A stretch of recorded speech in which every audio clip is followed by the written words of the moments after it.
গতকাল আপনি একটা কমপ্লেন করেছেন, যেটা আমি জানি, যে রিজওয়ান সাহেবের বিরুদ্ধে টাকা নেওয়ার ব্যাপারে। এটা আসলে কি ছিল, একটু ডিটেইলস বলতে পারেন?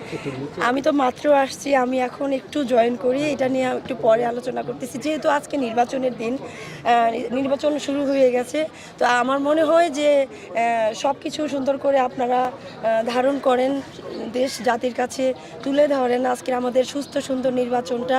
আজকে আপনাদের কাছে এটাই আশা করব যে পুরান যা হয়েছে সব কিছু ভুলে আমরা একটা সুন্দর সুস্থভাবে একটা নির্বাচন উপহার দেই।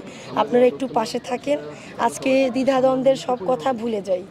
এখন পর্যন্ত পরিবেশ কেমন দেখছেন, মানে কি মনে হয়? না, খুব সুন্দর, এবং এপিসির ভিতরে এবং এপিসির বাইরে খুব সুন্দর স্বাভাবিক পরিবেশ দেখছি, খুব ভালো লাগছে। আমি তো ভেবেছিলাম যে হয়তো মানে বাইরে দিয়ে রাস্তা দিয়ে এপিসি ঢুকতে অনেক পেরেশানির হয়রান হতে হবে, তবে তা হতে হয়নি, কারণ পর্যাপ্ত প্রশাসন আছে, খুব সুন্দর পরিবেশ বাহিরে এবং ভেতরে।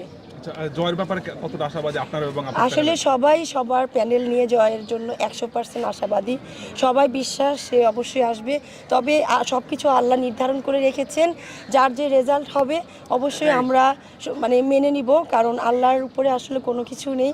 এখন আমরা শুধু সিনেমা করছি, নির্ধারণ সব হয়ে গেছে, আগেই আল্লাহর লিখে রেখেছেন। আপনারা সবাই দোয়া করবেন যারা আমরা পাশ করব তারা যেন সুন্দরভাবে পরবর্তী 2টা বছর কাজ করতে পারি, আর যারা আমরা জয়ী হব না তারাও আশাবাদী থাকবো, তারাও কাজ করব। শিল্পীদের কল্যাণে কাজ করতে কোনো চেয়ার লাগে না।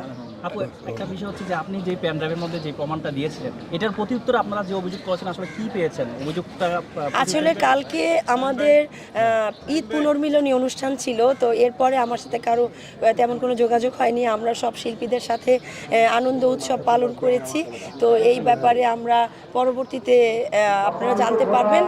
সব দ্বিধাদ্বন্দ্ব ভুলে চলেন আমরা একটা সুন্দর নির্বাচন উপহার দিই। না, আমাদের সবার সাথে খুবই সুন্দর, মানে খুবই একটা আন্তরিক সম্পর্ক।